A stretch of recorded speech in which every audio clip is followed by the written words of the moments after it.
the key management. So I was in that team before in 1999, right? So we're talking about secure by design principle. The moment you want to introduce a system, will be secure the moment you launch it, not after you've been hacked. Okay, right? And being architect, we're talking about balancing risk, control, and cost, because business always have limited fund to do, and you cannot ask the sky, unless you're from central bank, maybe. Okay, because maybe we print money, right? So we're talking about you have a risk and control and money, always challenge. Security product these days not cheap. Our salary is not cheap today. Okay, we're in a great demand now. So start to think your next move. Okay, this is what it's all about. I think our chairperson said talk about networking, but it's not about that. It's about value that you bring as well. Okay, the moment I interview my team, what value you bring, what skill set, what skill you want to complement my team. Part architect, we need to see all this, right? And of course, last but not least, architect talking about pattern, standards, standardization. Right? We don't want to have a multiple brand that we manage, so that ecosystem is streamlined and all that. So this typically, you can Google what's a raw architect, right? But you can see the common denominator or those definition talking about all these elements. This is what I feel, no? What I've been doing for the past, I think, as an architect role for, I think, 12 to 11 years, something like that. All right, so next slide. All right, so the concern, the challenges that you may face, I think you'll be receiving this from your colleague. Sometimes we say that security is not adequately aligned with business. You buy something that not meeting the business.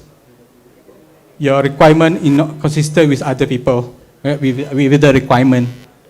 Security control not updated. You need to have a tech refresh. Okay, your OS system is not updated and all that. You will receive all these issues. Okay, so architect will understand this. They try to what we call it, to address those gaps so that they can protect the business better. Right. So next slide. All right. So this typical diagram how architect look things. Besides architecting a solution, we also architect the security function itself. Okay. So the reason that you are here because somebody said that I need a threat intel team, I need SOC team. I need somebody who manage security awareness. I need somebody who need to provide advisory to the system, to solution to project team, because they have a vision. Even the rawSEC itself have a vision to create a talent pool. Okay, they want to address the shortfall or shortage of talent pool. That itself a vision, right? Then from concept they go to the lower level design until the system is implemented. Right, next slide. So what is architect jobs? In principle, you could be doing one of this role. You could be doing small little activity that also is sound like architect role. Not necessarily you must have architect designation in order to do architect, depending on how big your organization is. Right? But some bigger organization, they tend to have a streamlining of jobs so that they are more focused in whatever thing that they do, so that they can address their requirement from respective stakeholders. Right. So first we're talking about architecting a security function itself. You're talking about RMIT just now, talking about have a CISO role, must have program, people to run, capability and all that, SOC, threat intel, intelligence lab, some of the keywords they mentioned. Right. So we're also talking about having a governance compliance, talking about risk management within the cybersecurity, talking about security awareness. So there could be a people there, right, to run the function, people or functions. Yeah. And to further what you call it, split the role of architect, we could have a data protection architect who dealing with data at rest, data emotions, EDLPs, hard disk encryptions and all that. So these people sometimes they could call the data protection architect. Some side they call it the engineering team, security engineering team that play all these security tools and technologies. So actually you can see the role that what you're doing, especially from this perspective as well. Some people they involved in application security, right? Those people who are doing the secure coding, right? Secure coding, they review the code to a certain extent. They also do the application pen test or application security, secure code reviews. And they also be providing security requirements and how to, what you call it, to ensure the data transfers from one point to another is secure. We're talking about TLS, we're talking about clear session cookies and all that. And these people are primarily doing the application security control. Of course, they have a different skill set altogether, but the bottom line is that they must be conversant enough in various coding language so that they can code securely. Next role, we call it infrastructure architect. This typically talking about those infrastructure components like IPS, network, firewall, storage, and all that. But they must be conversant enough to determine what are the security elements, okay, within those components, because these are elements of securities that define your defend in depth strategy. You need to know all these layers at the end of the day, because when we talk about defend in depth, we talk about people, device, network, servers, hostings, and all that. Then lastly, data. So this is a typical view architect, normally where we need to protect. Okay, so depend where your role right now. Okay, depend you right now. You can imagine the next progression that you want to do in your cybersecurity role.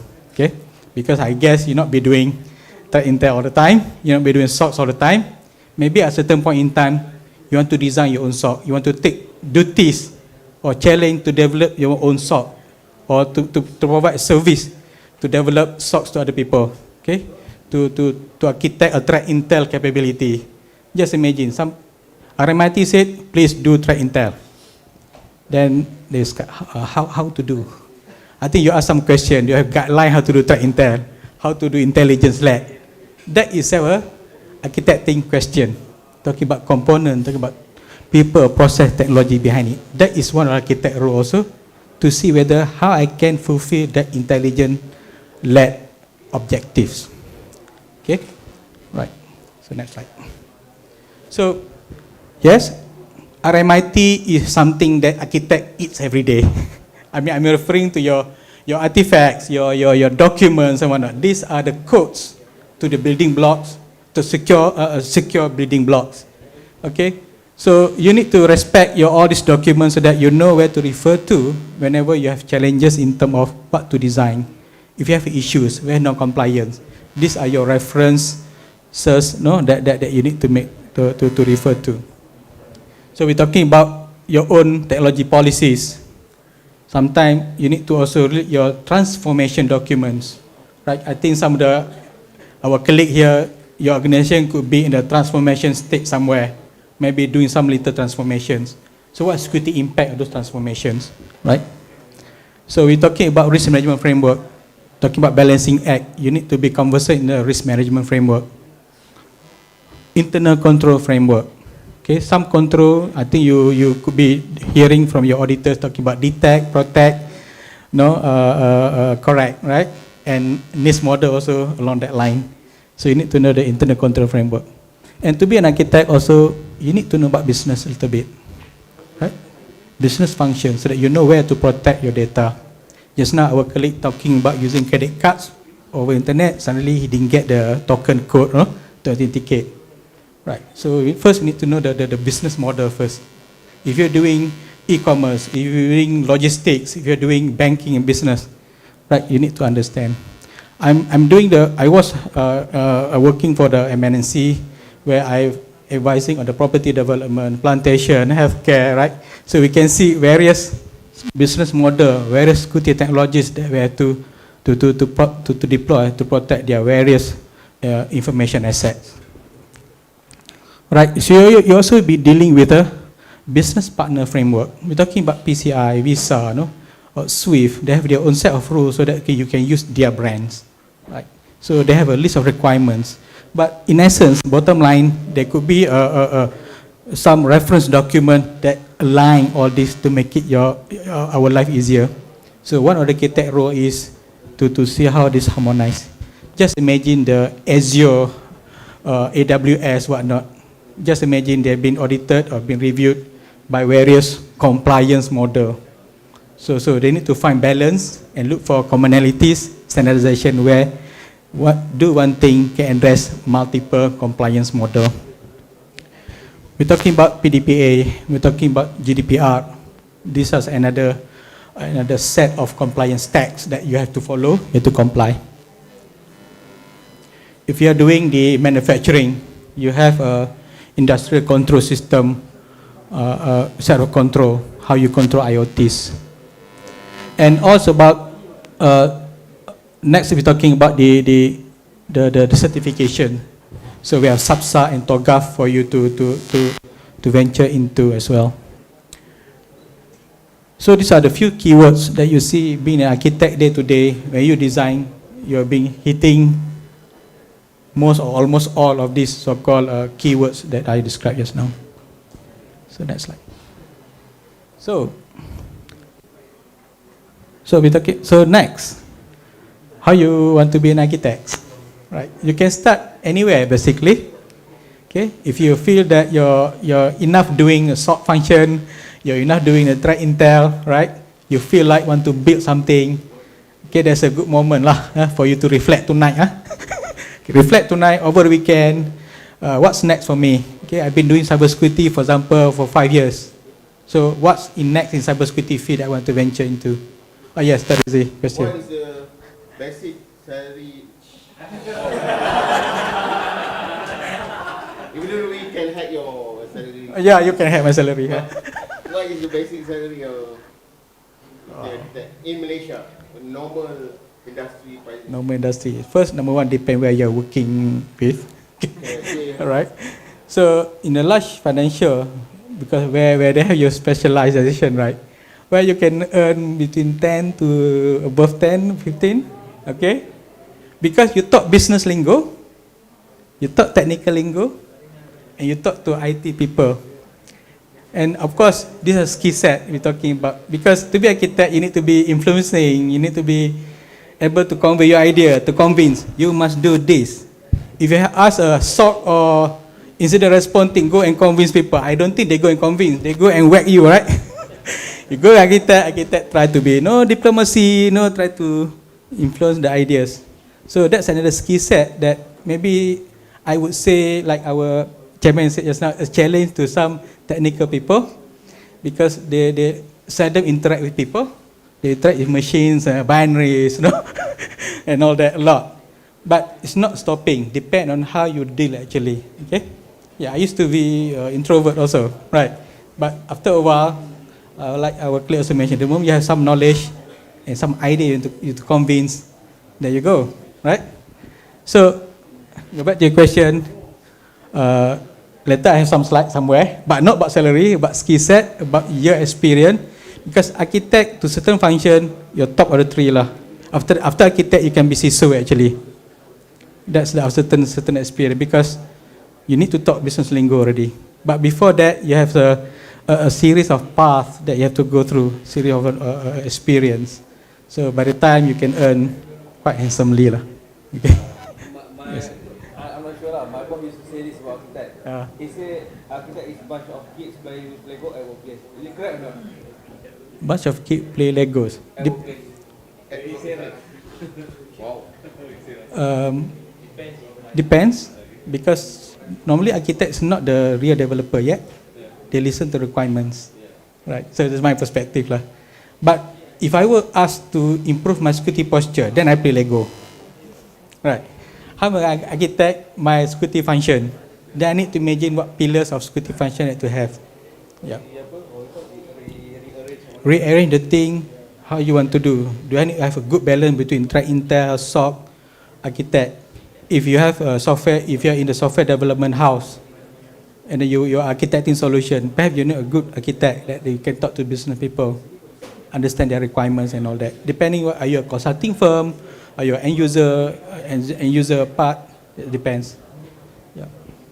Of course, architects, sometimes they talk lingo, something like that, ideation, yeah, something like that. Okay, but you must be practical, align the business. Some architect, they stay on the innovation stage, right? So the skill set that you need in order to be an architect, this is what I come out with, based on some experience that I gone through also. So you have a base knowledge. You can start from network engineer. You can start from IPS administrator, for your administrator, okay? but depend what you want to progress in your career. Depends. Like myself, I start from somebody who curious about something happening behind the teller and front ATM machines from business perspective. That's how I started. Then I took the job all the way up. So basically, these are the component, right? You may need to know some network security devices, security technologies, firewall, IPS, how it works, the APT, the sandbox. It's still what you call it. You need to know that, right? So that you can talk to business better. Because business do not understand your technology that you're using. You need to talk business lingo. That always a challenge to IT people, to talk business lingo. Right. Then you also need to know those new stuff, new technology, talking about cloud, talking about DevSecOps and all that. That also require architecture, security architecture understanding, so that you can know how to protect, how to position your security framework, security technology, security processes. Okay, don't forget, soft skill, being architect is important, right? Depend where you start. Okay, depend. Sometimes you have I interview some people, even the entry level, they have some skill set to be architects already, because they have the skill set, the trait that we're looking at. So depend. You can start anywhere basically, right? So you have a standard certification they have to follow, CISM, CISP and all that, and TOGAF, product specific, so that you can, these are a good blend to be an architect. Your experience, you may start as an analyst, 5 years and below. You can be doing various security jobs first before you start to stream to various specializations. So next slide. Yes. Yes. What do you think, if let's say I'm just a fresh grad, maybe for some people, as a fresh grad, what do you think? Is it good for me to join a big company that can that have a specialized job function or role, or join a small company where you have to do everything, even bunch of paper you have to do? So, which one is your preference? Your preference. Okay.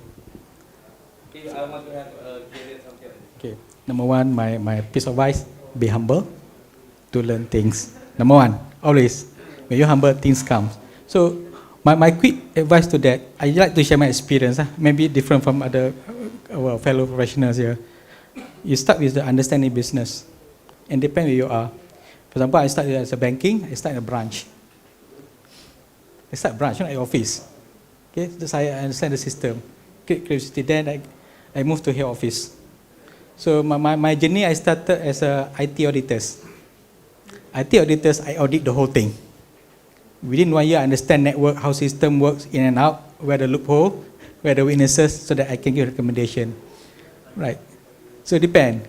If you start at the firewall, sometimes you just know firewall. You need to know journey to complete your ecosystem. Right. Today, 1 year you do firewall, next you do IPS, WAF, whatnot. Then maybe next you want to do the security technology, DLP, whatnot, right? Then it becomes that one on security administration stream. What about the consulting, project management? Okay, understanding your customers' need. If business people want to venture e-commerce, what I need to do to secure my business? That kind of question that you have to start asking, right? So then you become senior analyst and so on. Next slide. I got chart for that actually. Right. So these are your journey, your career path. Your career path. I think most of us either here, no? Okay, depend where you want to go. Who want to be CISO? It's a top, lonely tree, a lot of wind, sometimes turbulence. Most of the time. If you easily got vomit, got sickness, think twice lah. Okay, right. So depend where you start. Like I said here, the first entry level, you can be security analyst. You can be doing all this. Similar like business, before you decide to be an accountant or whatnot, you could be doing a lot of things.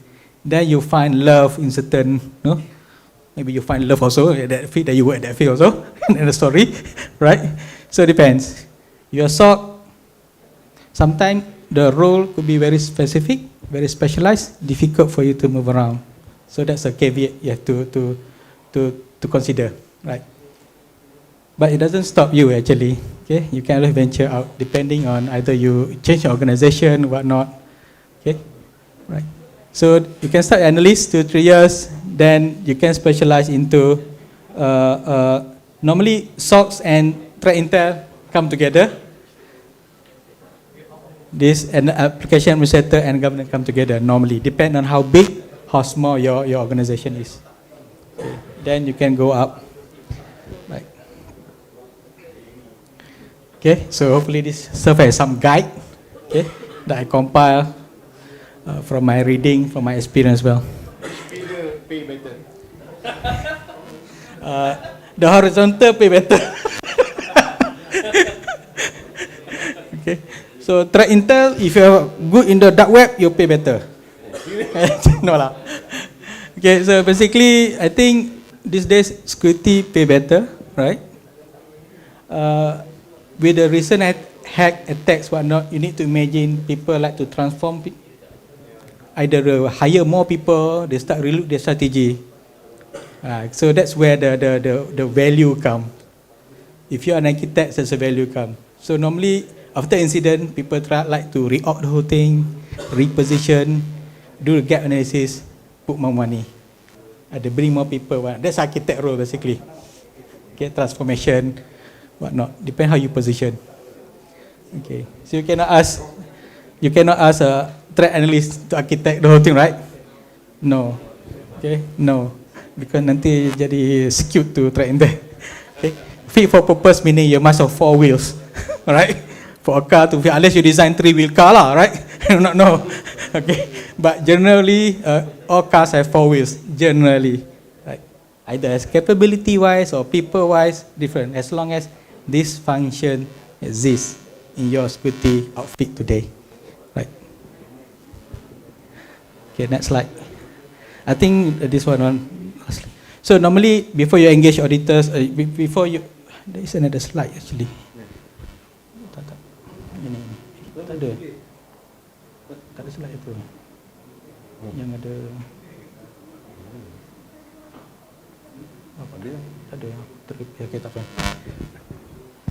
Right. So normally during part you engage as an architect, you spend a lot of time understanding the business need. So either you architect for a security solution, or you're part of the security team that involve the security solution development. You need to understand business, how the data move, what user that you want to be using your system, and what are the codes standard that you must ensure they comply with. Then we do the assessment to determine any gaps in the design.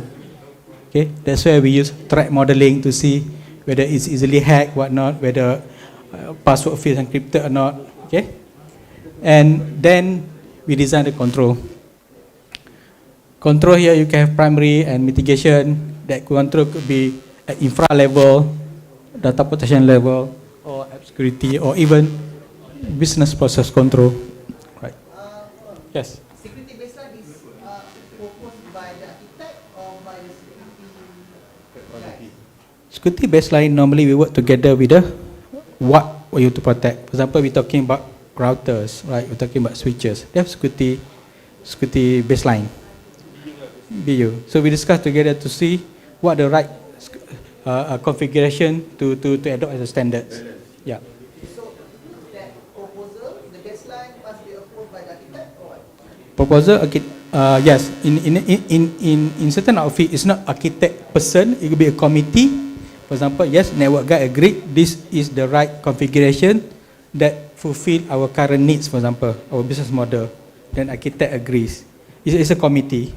It's committee from depend on how big your organization is. If your organization have a technical architecture team, then we put this proposal to the table. We present to the committee for endorsement. Of course, when it comes to security values, security related parameters, security must give advice also whether this value is meeting whatever standards that we are supposed to meet. For example, we're talking about TLS, whatnot, right? We're talking about key strength. Okay, sometimes we argue also what key strength we to use, 2048 or what. Okay, depending on information classification. We have some degree of risk ranking, and what the right control, what right setting to make as well. So my answer is number one, product team or technical team we propose, security team we review, so that we align with policies, with standard best practice, what's the right value to implement. Then we sign off as a security baseline. Architecture, the architect determine the enterprise architecture, right? Yes. For example, the key length should be how much? Yes. Those will be under the enterprise architecture. Architect, we review those, and we produce, we gazette it as a standard for everybody to follow. Any other views? Okay. There's architect question, always has that. You have different views? That I want to understand better, right? I just want to understand, Mm. because there's not a lot of organizations that have security architect in place. Mm. I want to see the relevance. I'm not saying that you're not relevant. Okay. I want to see understand the relevance of a security architect as opposed to a good security team. Okay, take one of the negara. You have since you're from negara. Mm. You have a very good security team, and you have also a security architect. So I understand you complement each other. Yes. But for an organization, for just a normal organization, do you actually really need a security architect, or this security team is suffice? Like I start just now, architect is a function rather than a people. If you're playing that role today, for example, you are the network engineer today, right? You are reviewing your security parameters. You're reviewing your configuration of your firewall, for example, or your routers. Surely you have a security configuration there to set up. So what base you decide to use that? Because you mentioned just now, Yeah. there is a team to actually to approve. Okay. This is my opinion lah. Mm. Basically, for a company to have architect is depend on the company lah. On does they really need architect or not. For a company that have architect, normally they will work on the blueprint. For example, they will lay down a 5 years roadmap. Itu, for example, they try to avoid a situation whereby you have multiple technology, multiple product, so you will waste on manpower, on training, you will be disadvantaged during nego. So that's why you have an architect. So you have a proper 5 years program. For example, you have tier 1 punya control, tier 2 Yes. control, and then you decide on this certain product. Yes. So That is basically, considered solution architect, kan? I'm referring to security architect. sama lah. For security, Security architect, they focus on like 4 layers I mentioned just now: data protection, infrastructure architect, security architect, and then the application security architect. Yes, they work with their infra colleague, they work with their developer colleague, because these people sometimes they do not know what the right security things that they need to embed or to define their systems. So they have to approach people who have a knowledge, especially knowledge on the business, knowledge of standards, knowledge of law. Sometimes they have to follow. So it depends. If you're a network engineer, you have all this knowledge, you are already embedded in as a security function within you. Yeah. But if you have a large entity, right, they have a dedicated team to help engineers, to help the developers to fulfill their security needs, so that we can give a requirements. So in my practice, I have a long list, security architect list. The moment they have a solution, they come and approach me. Then I start asking what you want to do, e-commerce or IoT, whatnot. Then let's talk about security. Yeah. So basically you are translating the business requirement into technical requirement. Yes. That's why I was looking for my chart. Tak ada sini. Tak ada yang ada arrow.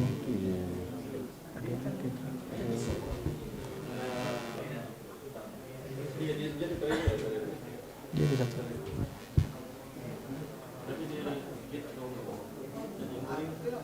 Kita nak justify pada you need a security architect, kan?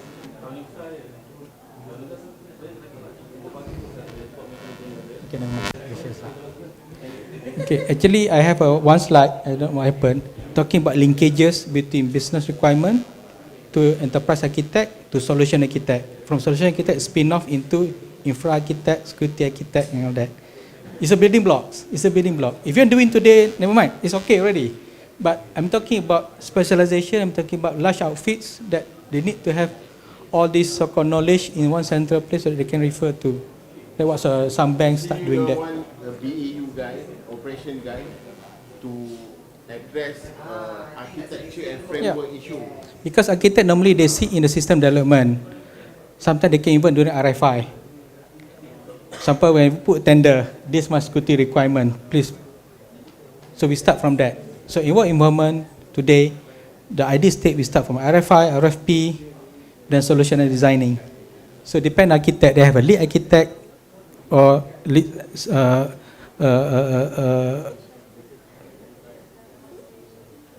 junior architect or middle level architect and lead architects. So depend on your specialization. So in the bank today, we have those so-called specializations, and lead architect do the balancing act normally, right?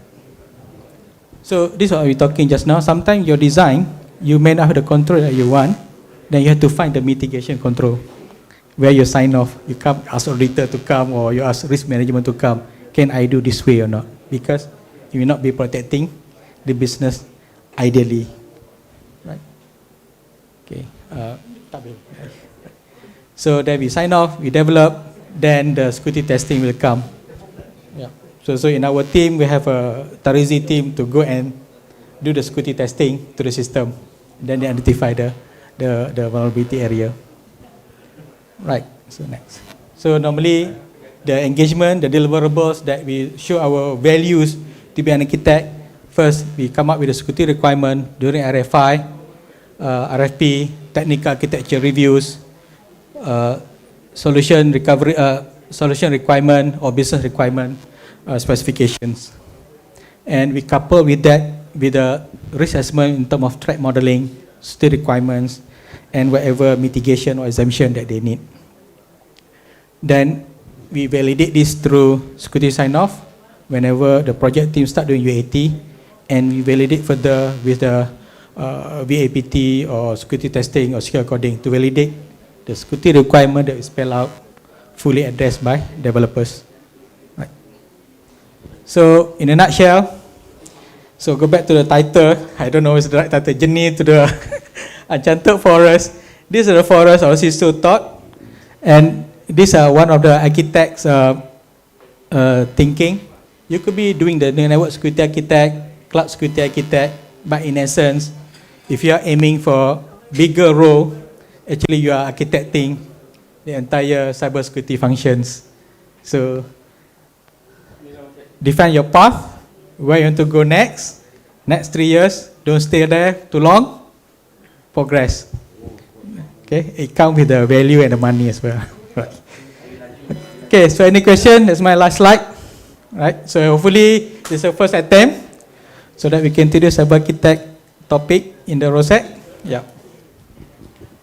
Any question? There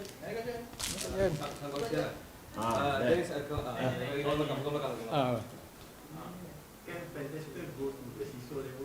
Of course. can you can go anywhere. Not everybody can fly. Yes, can. I optimistic. Depend. You know the terrain, you know the path. That's it. Macam you hack lah, right? You must know open port, right? You must know binary IOC before you hack also. Reconnaissance, right? You need to know all this. Then you can go next step. Again, if you want attempt to go CISO is political role also, right? Okay. That's the tough part. You need to hack people also. You need to hack people when you are CISO. Yes. Social engineering very high there. NLP, political, you need to use all that techniques. All right. Any question? Any question? Okay. Right. Thank you. Ada. Nak bagi ni ke ni tak guna. Bagi. I think I would like to thank Mr. Kamaruzaman. So I would like to ask Mr. Abu, our co-founder, another co-founder, Gezek, to give a memento of appreciation to Mr. Gezek. Thank you, Mr. Gezek. He's a truly architect. He's not just architecting cybersecurity. He also architecting house and building. Seriously. Okay. Pian, nak ke? Okay. Pian is from Asia. Thank you for flying from Sepang. So where do you actually land? Pian, where do you land? You took Airbus or Boeing? Okay, last but not least, our last speaker for today, Miss Daisy. She flew in from Australia, touched down yesterday. Yesterday? Huh? 2 days ago. Okay. How's the weather? How's Malaysia weather? I believe you don't face haze in Australia. Okay. Miss Daisy is basically she's Malaysian. From Sarawak. Sarawak? From Mary, but she got lucky, married an Australian guy, and now she's sorry. Okay, sorry. Now she's residing in Australia now, and flew in directly from Australia just to support rawSEC. Give a round of applause to her. Thank you very much, Daisy. Okay, are you ready? Tak detect? Tak ni, this one. You don't have ni Oh, jap. Apa kata? USB-C ada? Do you have USB-C? Ada. Alienware aku.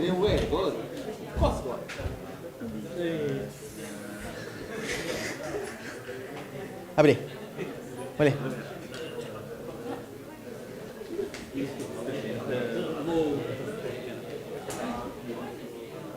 Okay. She'll be representing Regional Cyber Challenge 2019.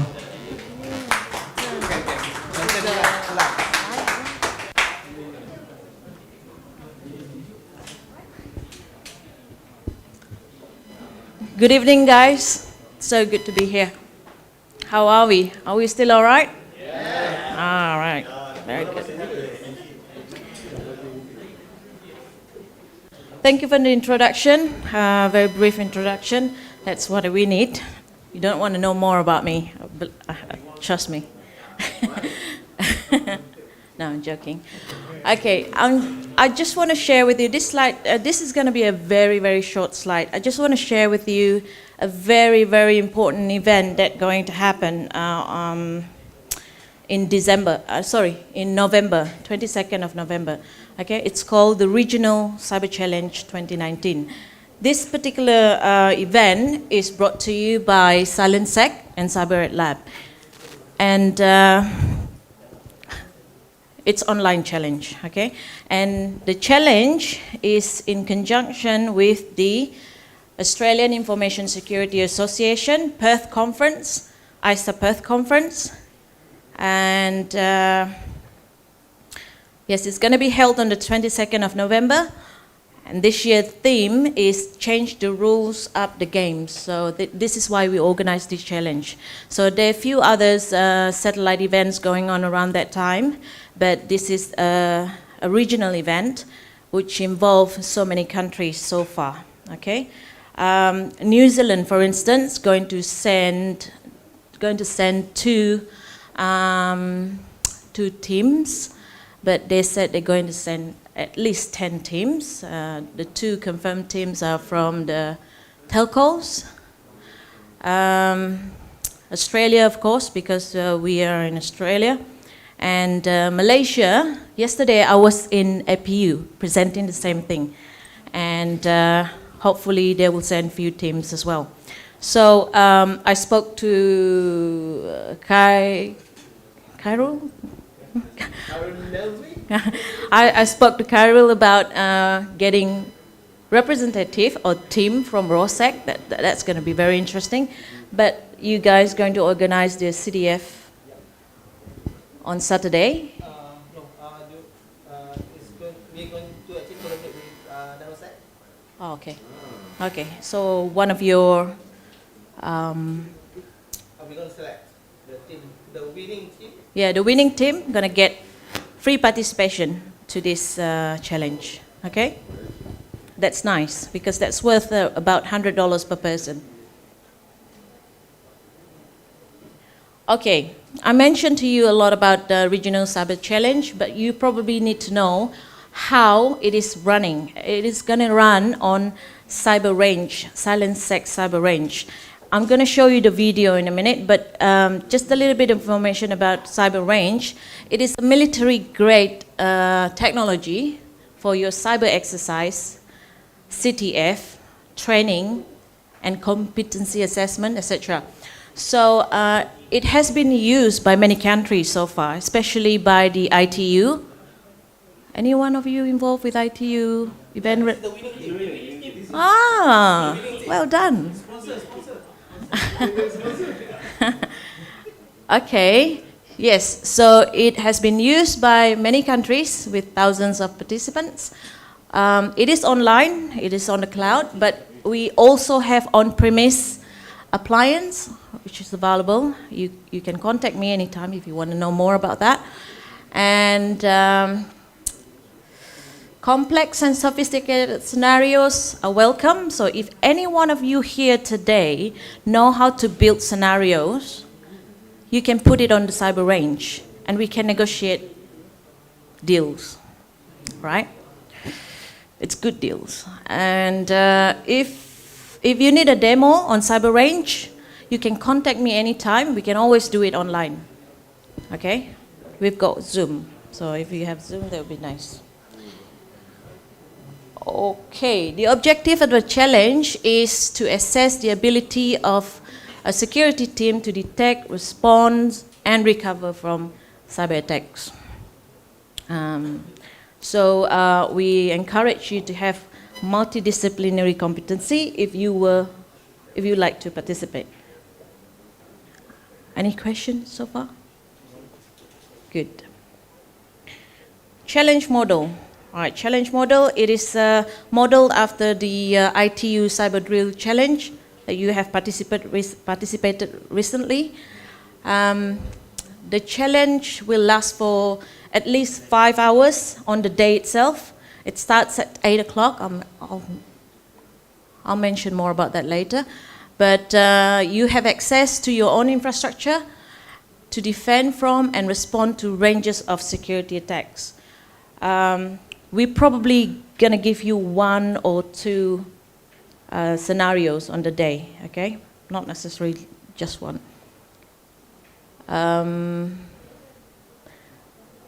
Yes.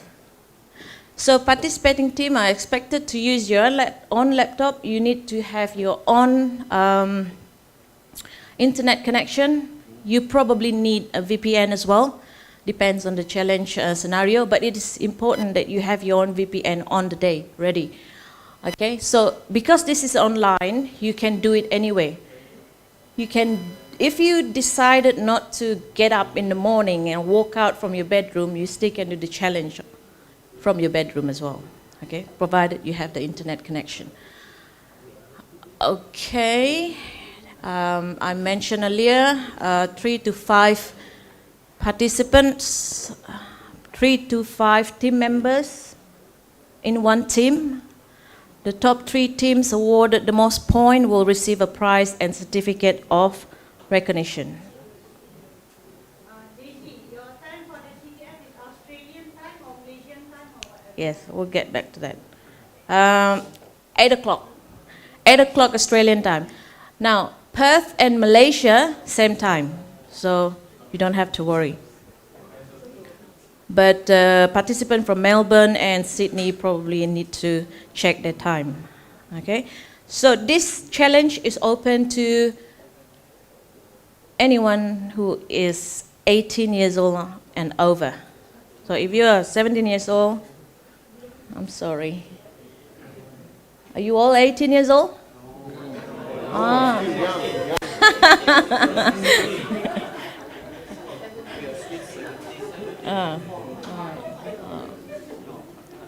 Okay, I mentioned earlier participation fee is $100 per person. More information you can get from this link, but at the moment, I'm sorry, this link is not available. It will be available very, very soon. We're working so hard to get this ready. The registration close on the 8th of November. It's open. If you want to register, you can contact me directly, but the link is not open yet. The challenge rules and regulation, code of ethics, will be given to you once your registration is processed. The scenario will be released on the day, and yes, it starts at 8 o'clock, 22nd of November. So if you are somewhere else outside of Malaysia on that day, check your time carefully. So this is the example of the scenarios, okay? We might release this scenario, we might not, we never know, okay? So pay close attention to this. Basically, number of national critical infrastructures had experienced the attack on the day. So you need to detect, respond, and recover from the cyber attacks. So as mentioned earlier, it would be nice for you to have a team with technical capability, communication skills, coordination capabilities. Okay, you have to have a little bit of a mix skills. This will help you with various questions asked on that day. Okay? Branding with us. You can brand with us, okay? If you have a little bit of marketing money, maybe you want to share with us. This is a regional event, by the way, involve many countries. You have opportunity to have your logo placed on the website, have your logo on the challenge scenario, or have your logo on the promotional videos. I'm going to show you the quality of the video shortly. Okay, and for your information, rawSEC has over 100,000 followers across various social media platforms. Okay, this is some of the marketing collaterals that we have developed so far. That's the flyer, and this is the video of the cyber range. Now, if you want to practice, I don't know if I mentioned this earlier, the community version is available and it's free. So if you register now, you get to play so many scenarios. On a community version, you've got about 100 scenarios. It's a lot, all right? You can practice.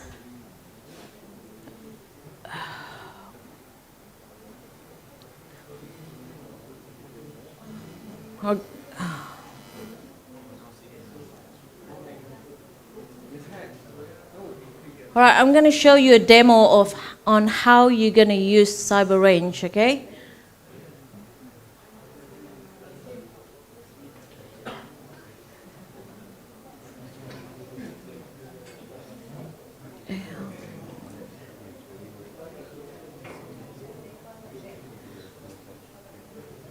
Do we have a volume? Huh? Volume.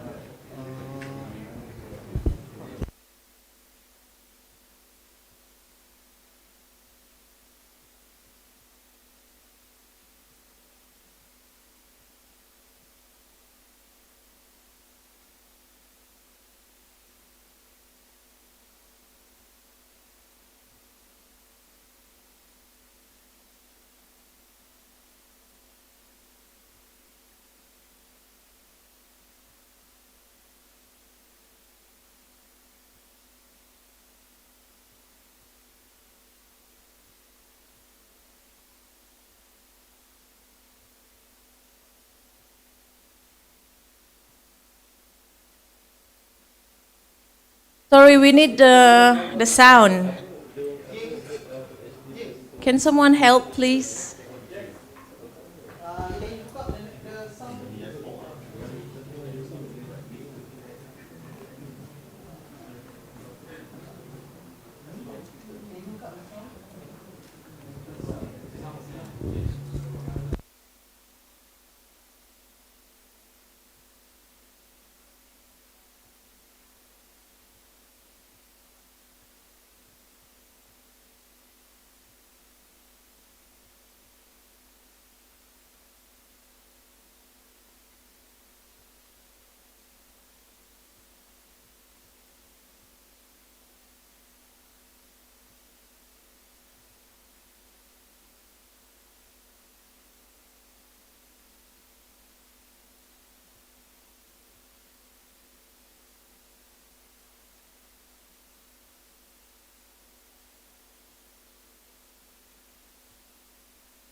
Questions so far?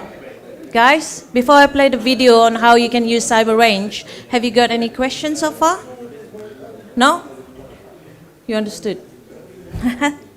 Good.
All right.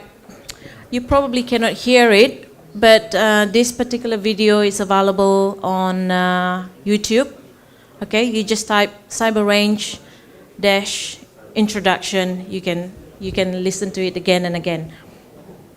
You can watch it again and again. This is another video that I would like to share with you.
So guys, thank you so much for your attention. As I mentioned earlier, this particular cyber range is, the community version is available.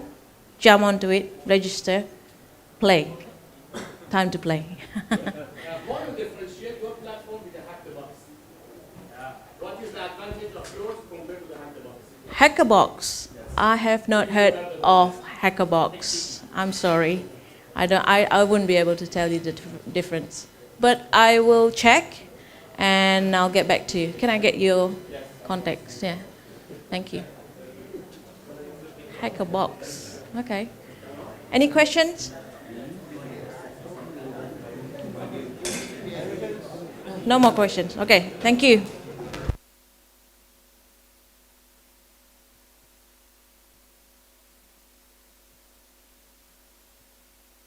Hello. Okay, guys. Okay.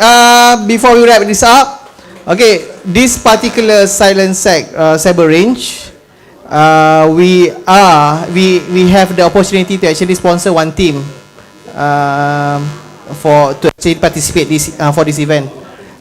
Do participate on NanoSec CTF War Games, and you get a chance to be to actually able to actually participate in this challenge. Okay, before we